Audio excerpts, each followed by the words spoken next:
The librarian told me, kids like me don't know anything, until the police were called. I was 9 when the new volunteer, Mr. Gary, started working in the library. I recognized him instantly from a website my mom showed me. These are people who hurt children. If you ever see any of them, you tell an adult immediately. I walked straight to Miss Lyons' desk, my hands already shaking. That's the man from the website my mom showed me, I whispered, trying not to point. The one with people who hurt kids. She barely glanced up from her computer. What website, sweetie? The one with the bad people.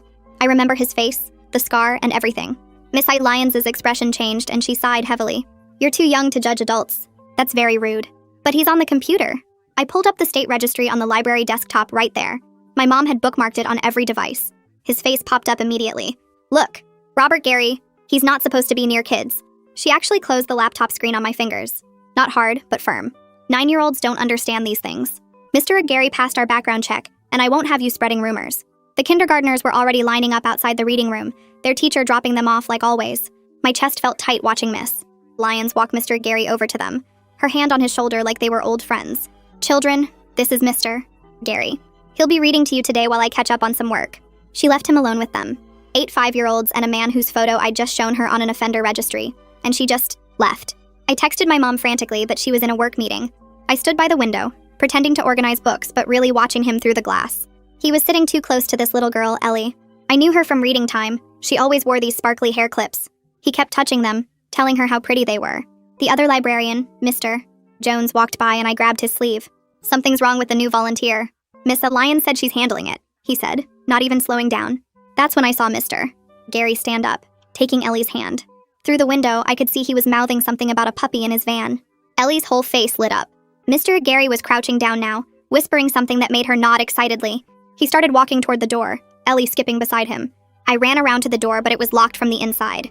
Standard procedure, Mrs. Lyons always said, to keep random people from wandering into story time. Mr. Gary was reaching for the door handle now, his other hand on Ellie's lower back. I sprinted back to Miss Lyons' desk. He's taking Ellie outside! Right now. He's taking her to his van. She didn't even look up. Mr. Gary is probably just showing her something in the parking lot. Stop being dramatic. Please! I was crying now, I couldn't help it. Please just look. Go sit down before I call your mother. Mr. Gary had the door open. I could see the parking lot through the gap, his white van parked right by the exit. That's when I saw it, the fire alarm. I yanked it down hard. The shrieking noise made everyone jump. Ellie started crying as Mr. Gary let go of her hand, kids and teachers pouring out of every room. I ran to Ellie and pulled her into the main evacuation line, my heart hammering so hard I thought I might throw up. The principal arrived with 2 police officers before the fire department. Someone must have seen Mr. Gary heading for the exit with Ellie and called it in. When they ran his ID, the officer's face went dark. I heard him radio something about registered offender on school property. Miss Lyons was talking fast to the officers, her face all red and flustered. She has an overactive imagination, she kept saying, pointing at me. She's always making up stories about people. I think she wanted attention. The officer turned to me, and I showed him everything on my phone. The screenshots my mom had taken, the timestamps of my texts, even a photo I'd snapped of the registry on the library computer showing 2:48 p.m., 13 minutes before I pulled the alarm. Then Ellie, still crying, told the officer in her tiny voice, he said it would be our secret. Miss Lyons' face went white. How was I supposed to know? Kids say things all the time. But when the police searched Mr. Gary's van, they found something that made them immediately arrest Miss Lyons too. The fire trucks are still sitting outside when I see the police officers putting handcuffs on both Mr. Gary and Ms. Lyons. Miss Lyons is yelling something about lawsuits and false accusations, while Mr. Gary just stares at the ground like he's given up. I'm holding Ellie's hand so tight that she asks me to let go a little, so I loosen my grip but don't let go completely. My legs feel shaky and I keep watching the officers load them into separate police cars. Miss Lyons looks at me through the window with this angry face that makes my stomach hurt. Mom arrives within 10 minutes of the alarm, running across the parking lot with her phone still in her hand. She wraps me in a hug that feels like she's never letting go, squeezing so hard I can barely breathe. Then she immediately starts asking the officers what happened, her voice high and scared. One of them separates us gently, his hand on Mom's shoulder, and explains they need to take statements from all the kids before parents can leave. Mom nods but keeps her hand on my back the whole time. A woman officer crouches down to my level and asks if I have my phone with me. I pull it from my pocket with trembling fingers and show her the screenshots Mom took of the registry. She looks at each one carefully, then asks about the timestamps of my texts to Mom. I show her those too, and even the photo I snapped of the library computer screen showing 2:48 p.m., 13 minutes before I pulled the alarm. She bags my phone in a clear plastic evidence bag and writes down everything carefully in a small notebook. Her pen moves fast across the paper and she asks me to spell Mr. Gary's name twice to make sure she has it right. She tells me I did good keeping records and that it will help a lot. The other officers are talking to the kindergartners one by one, and I can see Ellie pointing at Mr. Gary's police car. Detective Jensen introduces himself later that afternoon at the police station, speaking quietly and showing me his badge up close so I know he's real. His badge has a gold star on it and his name is engraved at the bottom. He explains that what I did was brave and smart, and now he needs to understand exactly what I saw and when. His voice is calm and he doesn't rush me, which makes it easier to breathe normally again. He has kind eyes that remind me of my grandpa and he lets me take breaks when I need to. We sit in a small room with soft chairs and he offers me water twice. By evening, kids at the school are already texting their parents, and somehow the story gets twisted into me making things up for attention. Mom shows me her phone where parents are posting in the school group chat. Miss Lyons is apparently telling anyone who will listen that I'm a troubled child who misunderstood an innocent situation. The fact that she's in custody doesn't seem to stop people from believing her version over mine. One post says I probably watched too many crime shows and got paranoid. Another says 9-year-olds shouldn't be exposed to sex offender registries because it makes them see danger everywhere. Mom's jaw gets tight reading them and she puts her phone face down on the table. Detective Jensen calls Mom that same evening with an update that makes her face go pale. They found printed emails in Mr. Gary's van between him and Ms. Lyons discussing special reading time schedules. There's also a staff badge with Miss Lyons' signature that gave him building access after hours. Mom's hand starts shaking as she listens, and she has to sit down. Detective Jensen tells her there's a handwritten note with the library's backdoor code in Mrs. Lyons' handwriting too. Mom asks him to repeat that part twice, like she can't believe what she's hearing. After she hangs up, she just stares at the wall for a long time before telling me what he said. The school district releases a statement the next morning that's full of words like alleged incident and thorough review of procedures. They don't mention that a 9-year-old had to pull a fire alarm because adults ignored her warnings. Mom reads it out loud at breakfast and her hands shake with anger. She keeps stopping to take deep breaths and I can tell she wants to throw something. The statement talks about their commitment to student safety, but never actually apologizes. It says they're reviewing their volunteer screening process, but makes it sound like this was just bad luck. Mom calls the superintendent's office 3 times that morning, but keeps getting sent to voicemail. Some parents at the school pickup start giving me weird looks and whispering when I walk by. I can hear them talking even though they think they're being quiet. One mom actually walks up to Mom and tells her I caused unnecessary panic and traumatized the kindergartners with the alarm noise. She says her daughter had nightmares about fire drills now. Mom's response involves words I'm not supposed to repeat, but I feel proud of her anyway. The other mom's face goes red and she walks away fast. 2 other parents who were listening look uncomfortable and pretend they weren't watching. Kinley Mullins from Child Protective Services comes to our house 2 days later to explain what a forensic interview is. She has kind eyes and brings a stuffed dog that she says I can hold during the interview if it helps. The dog is soft and brown with floppy ears. She explains that she's on my side and her job is to make sure kids are heard and believed. She talks to me like I'm a regular person, not like I'm too young to understand things. She asks if I have any questions and waits patiently while I think. Mom makes us hot chocolate and Kinley tells me the interview room is designed to feel safe and comfortable. The forensic interview happens at a special room that's painted cheerful colors but still feels serious. There are toys in the corner and comfortable chairs, but I can tell this is where important things happen. Detective Jensen watches through a one-way mirror, and Kinley explains that he needs to see everything, but she'll be the only one asking questions. She asks me to describe everything I remember about that afternoon, starting from when Mr. Gary first arrived.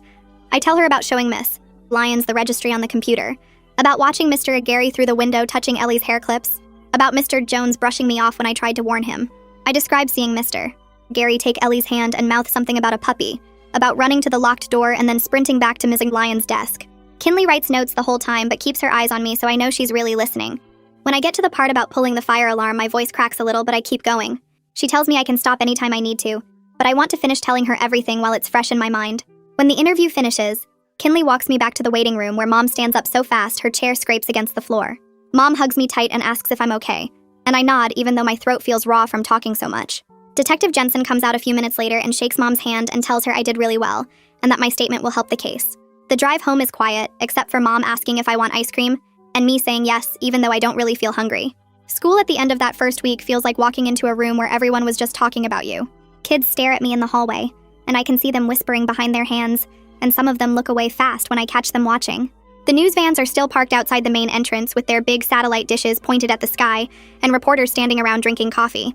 My teacher, Mrs. R. Palmer, has to stop class twice to tell students not to ask me questions about what happened at the library.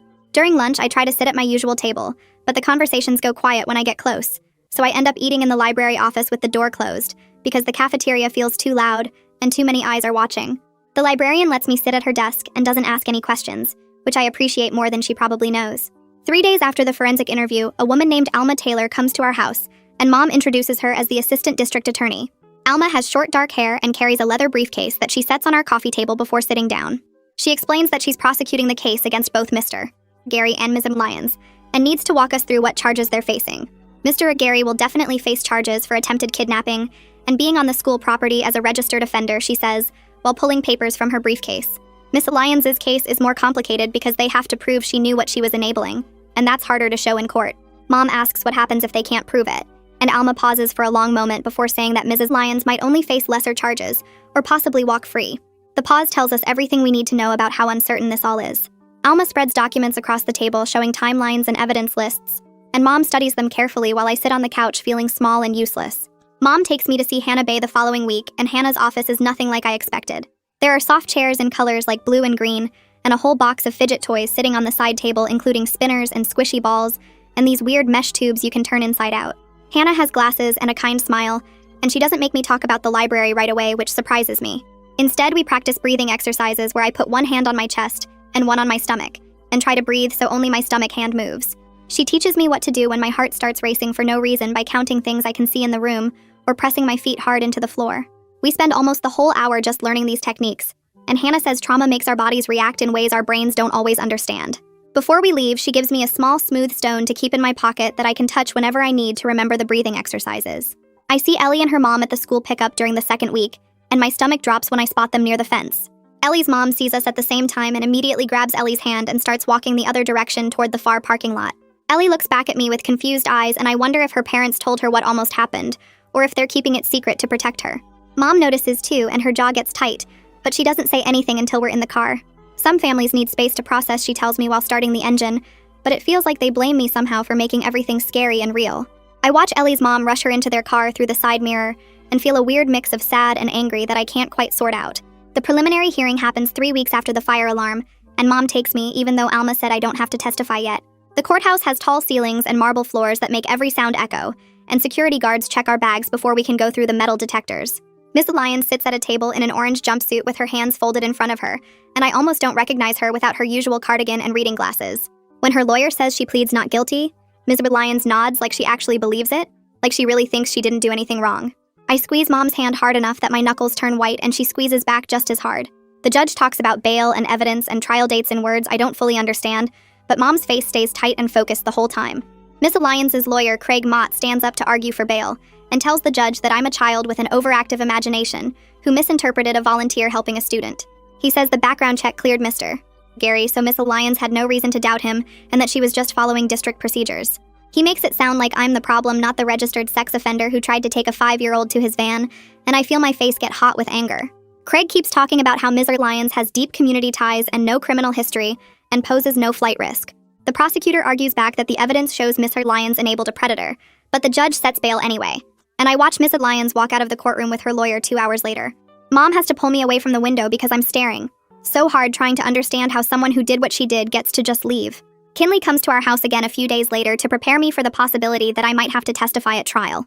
She brings the stuffed dog from before and sets it on the couch between us, while explaining what a courtroom is like and how lawyers ask questions. She teaches me grounding techniques like pressing my feet into the floor until I can feel the pressure, or counting things I can see in the room when I start feeling panicky. We practice saying I don't remember if I'm asked something I'm not sure about because she says it's okay not to know everything, and making up answers is worse than admitting you don't know. Kinley has me practice looking at her while she asks hard questions, and staying calm even when the questions feel mean or unfair. We spend 2 hours going through different scenarios, and by the end my head hurts, but I feel a little more ready for whatever comes next. Detective Jensen calls on a Tuesday afternoon, and Mom puts him on speaker so I can hear too.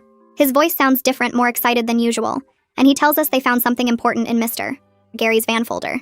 There's a printed memo with the library's backdoor security code, and Mr. Lyons' signature at the bottom, he says, and also a roster of kindergarten reading time participants with Ellie's name circled in red ink.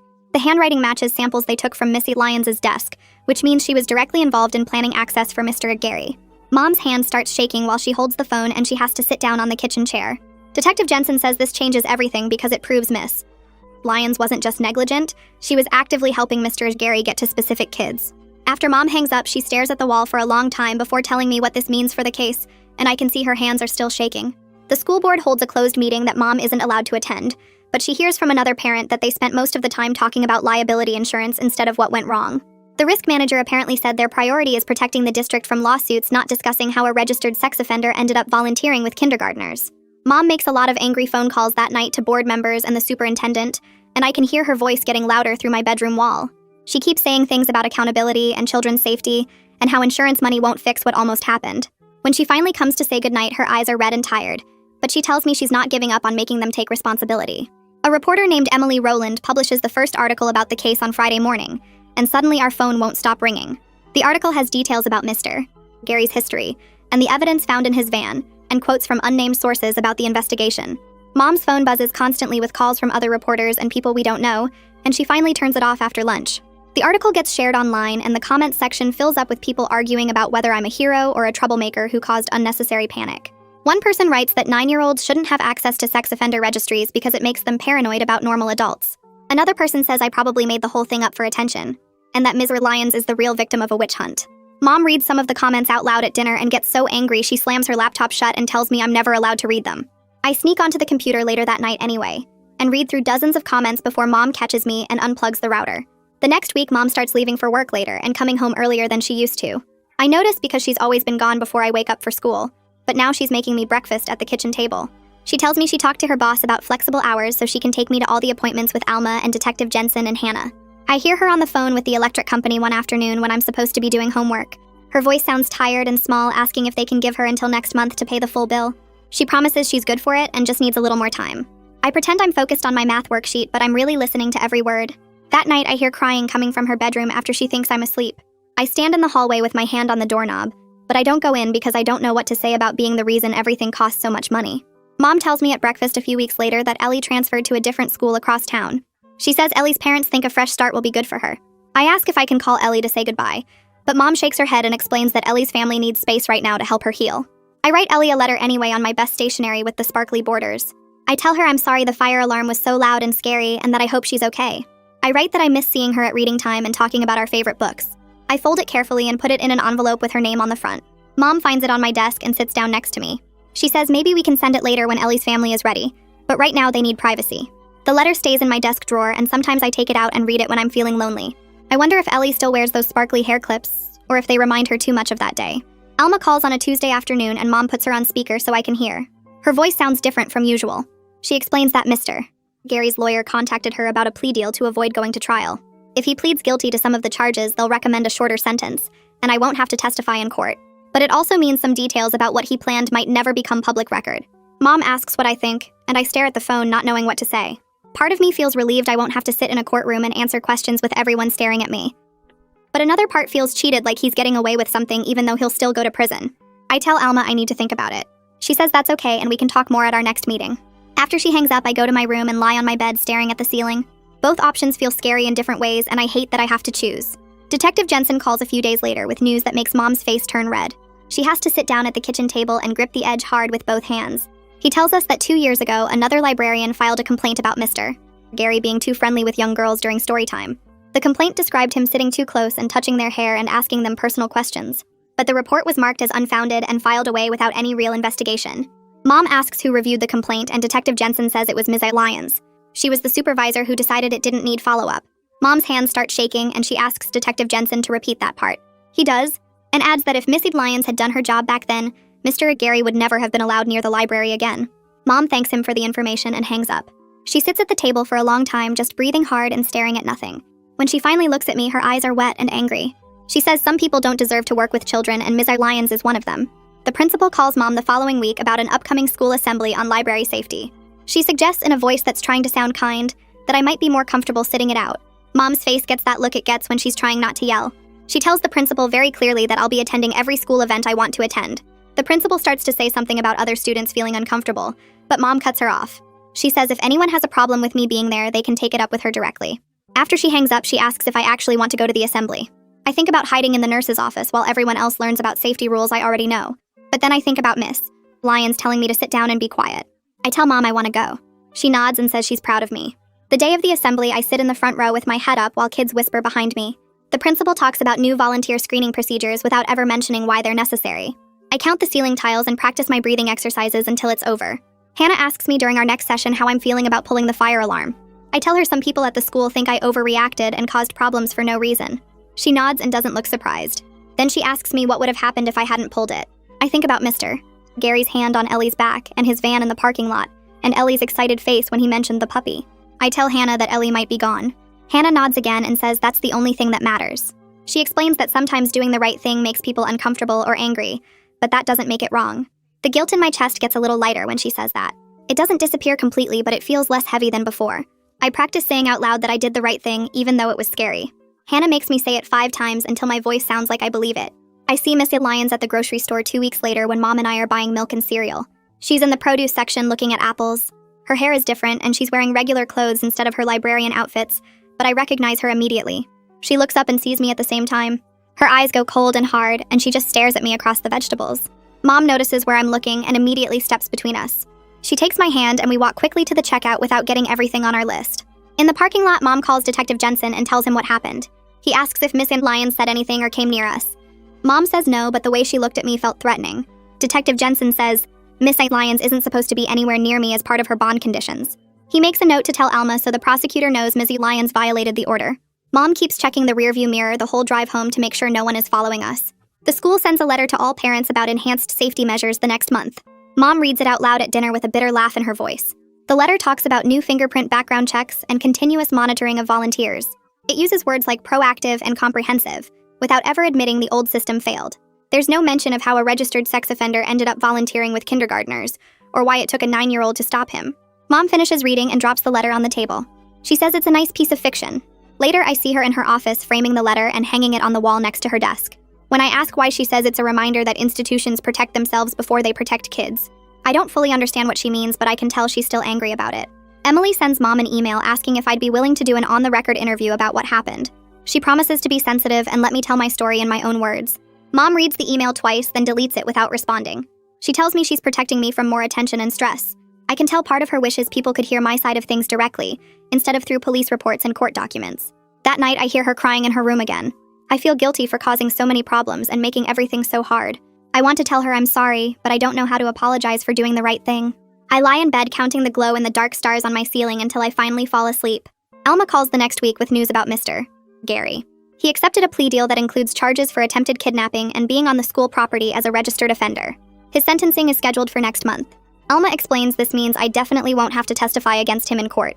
I feel relieved that I don't have to sit in front of him and answer questions. But I also feel cheated, like he's getting away with something even though he's going to prison for years. Mom asks what the sentence will probably be, and Alma says likely 8 to 12 years. It sounds like a long time, but I keep thinking about Ellie and what almost happened. I wonder if 12 years is enough for trying to take a little girl to his van. Alma says I can write a victim impact statement that the judge will read even if I don't testify. I tell her I'll think about it. After we hang up, I go to my room and close the door. I sit on my bed feeling relieved and angry and guilty all at the same time. Kinley comes over 3 days later with a special notebook that has lines for writing and a picture of a tree on the cover. She sits on the floor of my room with me and explains that a victim impact statement is my chance to tell the judge how what happened affected me. I don't have to read it out loud in court, she says, but the judge will read every word before deciding on sentencing. We start with easy questions about what I remember feeling that day at the library, and I tell her about my hands shaking when I tried to show Mrs. Lyons the computer screen. Kinley writes down everything I say without changing my words or making them sound more grown up. When I tell her about the nightmares where I'm running toward the fire alarm but my legs won't move fast enough, she stops writing for a second and just nods like she understands. The statement takes 2 hours to finish, and by the end my hand hurts from gripping the pencil so tight. Kinley reads it back to me to make sure it sounds like my actual voice, then puts it in a folder with my name on it. I slide the folder under my bed next to my journal, and I don't tell anyone except Mom that it's there. A week later, Mom gets a call from Alma about Miss Lyons filing a lawsuit against the school district.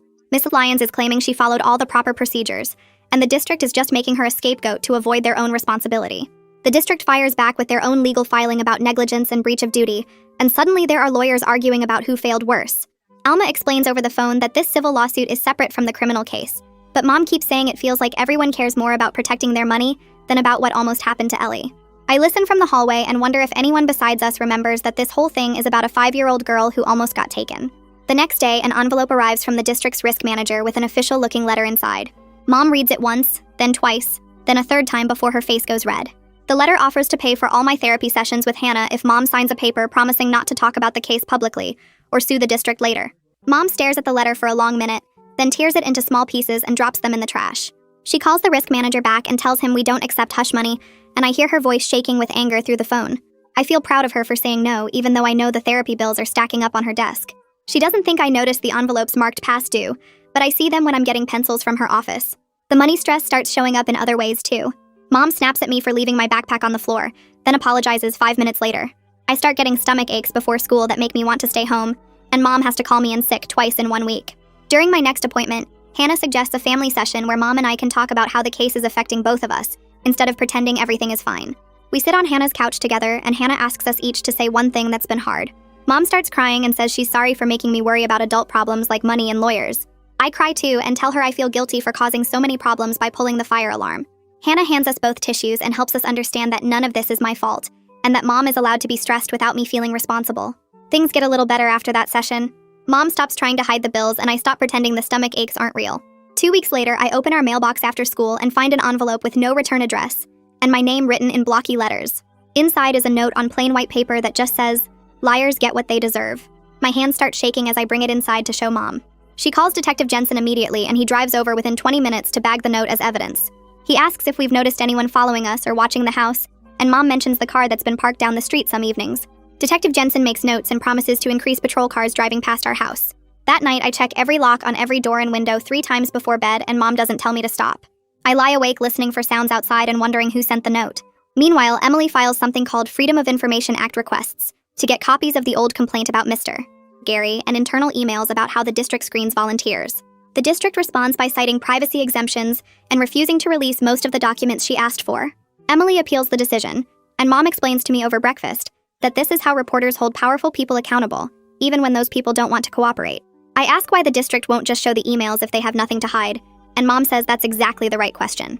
8 months after I pulled the fire alarm, Ellie's mom finally returns one of Mom's many phone calls. Mom's face goes pale as she listens, and when she hangs up, she sits down at the kitchen table and puts her head in her hands. Ellie has been having nightmares, her mom explains, and started seeing a therapist who helped her remember things she'd forgotten. It turns out Miss Lyons had arranged several special reading times with just Ellie and Mr. Gary before that day, sessions that seemed normal to Ellie at the time, but now she understands weren't normal at all. The therapist used special techniques to help Ellie remember without planting false memories, and everything Ellie described matched patterns that Mr. Gary had used before. Mom calls Alma right away to report what Ellie's mom told her, and Alma says this new disclosure changes everything about Ms. Lyons' case. Within a week, Alma files additional charges of child endangerment and accessory to attempted kidnapping against Ms. Lyons. The evidence that Ms. Lyons deliberately created opportunities for Mr. Gary to be alone with Ellie makes the case much stronger than before. Mom cries when Alma calls with the news, and I can't tell if she's crying from relief that justice might actually happen or from sadness about what Ellie went through in those special reading sessions. Probably both.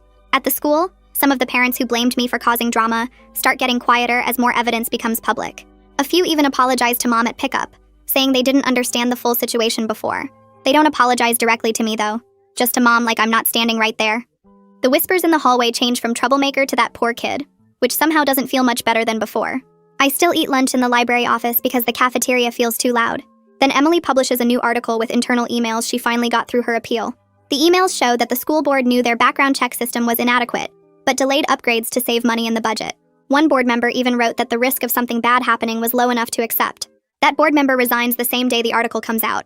Mom reads the whole article out loud at dinner with satisfaction in her voice, and I understand for the first time that sometimes the truth takes months to come out, but it does eventually come out if people keep pushing. I buy a composition notebook the next day and start writing everything down. The date goes at the top of each page, then what happened and when it happened and who said what. Hannah tells me during our next session that this gives me control over my own story instead of letting other people tell it for me. Detective Jensen stops by the house and sees me writing in it at the kitchen table, and he says, "Keeping good records is a skill that will help me my whole life." The first notebook fills up in 3 weeks.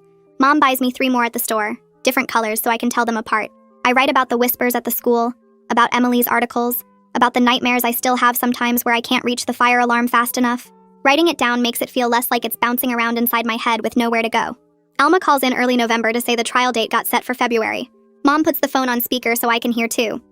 Craig Mott filed something that signals he's going to attack how the police collected evidence from the van instead of trying to say Ms. Lyons is innocent. Alma explains, this is what defense lawyers do when the evidence against their client is really strong. They look for technical problems with how it was gathered. I practice my breathing exercises that night before bed, the ones Hannah taught me. In through the nose for 4 counts, hold for 4, out through the mouth for 4. The trial is still months away, but my chest gets tight just thinking about having to sit in that courtroom. Mom sits me down after Thanksgiving and says she thinks I should switch schools when winter break ends. The stares and whispers at my current school haven't gotten better, and she found a good school 20 minutes away where nobody knows about the fire alarm or the case. I don't want to leave my teacher, but I also don't want to keep eating lunch alone in the library office anymore. The first day at the new school in January feels weird and good at the same time. Nobody points at me in the hallway. Nobody whispers when I walk past. I can breathe normally again, like my lungs have more space. I miss my old teacher, though, the way she used to let me help organize the classroom library. Hannah's sessions start changing around the same time. She says we're shifting from crisis management to building skills I'll need for years. We practice what to do when I see someone who reminds me of Mr. Gary, like how to check if I'm actually in danger or if my brain is just being extra careful. She teaches me scripts for handling questions if new friends eventually learn about the case. We role-play different scenarios until I can get through them without my voice shaking. The sessions feel less about what happened and more about how to keep living after something scary happens. I like that better, even though it's still hard work. The pretrial hearing happens on a cold morning in late January. Alma looks frustrated when she calls Mom afterward. The judge excluded some evidence on technical grounds about how it was collected from the van, something about the search warrant paperwork not being filled out exactly right. Alma says the core evidence is still solid, the emails and the badge and the door code memo. Mom tries to explain to me over dinner that trials have a lot of rules that sometimes protect guilty people, and that's just how the system works even when it's not fair. I hate the system a little bit. I hate that Mr. Gary and Ms. Lyons get all these protections and rules working for them when Ellie didn't get any protection at all. The trial starts on a Monday morning in February, when it's so cold outside that my breath makes clouds. I have to testify about what I saw and what I did. Kinley sits in the front row of the courtroom where I can see her, and I hold the stuffed dog she gave me all those months ago. The bailiff swears me in and I promise to tell the truth. Alma asks me questions in a gentle voice. I tell the judge about the registry website Mom showed me, about recognizing Mr. Gary's face with the scar, about walking straight to Missy Lyons' desk to warn her. I describe showing her the computer screen with his photo right there, about her closing the laptop on my fingers. I explain watching through the window as Mr. Gary took Ellie's hand and started walking toward the door, about the fire alarm being my only choice left. My hands shake while I talk, but I keep going. The judge watches me the whole time with a serious face. Craig Mott stands up for cross-examination and his voice is different from Alma's, sharper somehow. He asks if I really understood what I was seeing that day, or if maybe I got confused about what Mr. Gary was doing. He suggests that maybe I wanted attention, or wanted to be a hero, that 9-year-olds sometimes make up stories. I stick to what Hannah taught me during practice sessions. I just describe exactly what I saw without guessing at why people did things. I saw Mr. Gary's photo on the registry. I showed it to Miss Lyons. I watched him take Ellie's hand toward the exit. I pulled the fire alarm. Those are facts, not guesses. My voice shakes when Craig asks if I like making adults look bad, but I don't cry. I press my feet into the floor the way Hannah taught me and I don't cry. The prosecution shows the jury evidence the next day. They pass around printed emails between Mr. Gary and Ms. Lyons discussing special reading time schedules. They show the staff badge with Miss Lyons' signature that gave him building access. They display the handwritten note with the library's backdoor code in Miss Lyons' handwriting. Then they play a recording of Ellie's forensic interview on speakers in the courtroom. Her little 5-year-old voice talks about the secret Mr. Gary mentioned, about how he said not to tell anyone about the puppy in his van. Several jurors lean forward with angry faces when they hear that. One woman juror wipes her eyes. Miss Lyons stares down at the table the whole time and won't look up, not even when her own lawyer touches her shoulder. Miss Lyons' defense brings in witnesses on Thursday. 3 different people talk about her 20 years working in libraries, her spotless record before this, all the reading programs she organized. Craig emphasizes over and over that she followed the background check procedures the district gave her, that she had no way of knowing Mr. Gary would be dangerous since he passed the official check. He makes it sound like she's a victim of a broken system instead of someone who enabled a predator. He talks about how she dedicated her career to helping children discover books. He never mentions that she ignored a 9-year-old's warning or dismissed an earlier complaint about Mr. Gary. The character witnesses make her sound like a nice person who made an innocent mistake, not someone who gave a registered offender access to kindergartners. Closing arguments happen on Friday afternoon. Alma stands in front of the jury and lays out everything in order.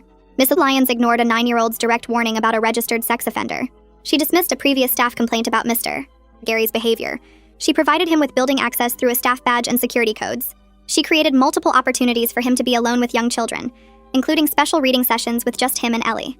Alma's voice gets stronger as she talks, and she looks each juror in the eye. Craig argues that mistakes aren't crimes, that Miss Lyons never intended harm, that she was trying to give someone a second chance. He says the real villain is Mr. Gary, not Mr. Lyons. He asks the jury if they've ever made a mistake at work and suggests that Ms. Lyons shouldn't go to jail for trusting the wrong person. The jury gets the case right before the weekend starts. The judge tells them to go home and come back Monday to begin deliberations. The jury comes back on Monday afternoon. Mom and I sit in the front row while the judge reads the verdict form out loud. Guilty on child endangerment. Guilty on evidence tampering. Not guilty on accessory to attempted kidnapping. Alma leans over the railing afterward and explains that the jury believed Miss Lyons was careless and tried to hide her mistakes, but they couldn't prove she knew Mr. Gary planned to take Ellie that exact day. Mom squeezes my hand so tight it hurts when the verdict gets read. Miss Lyons stares straight ahead with no expression on her face. The sentencing hearing happens 3 weeks later in the same courtroom. The judge gives Miss R. Lyons 18 months in county jail and takes away her teaching and library licenses forever. She can never work with kids again. I sit next to Hannah in the gallery and watch Miss Lyons get led away in handcuffs. Later that afternoon in Hannah's office, I tell her I'm mad about the sentence. 18 months feels like nothing compared to what could have happened to Ellie. Hannah nods and says feeling angry doesn't mean I did anything wrong.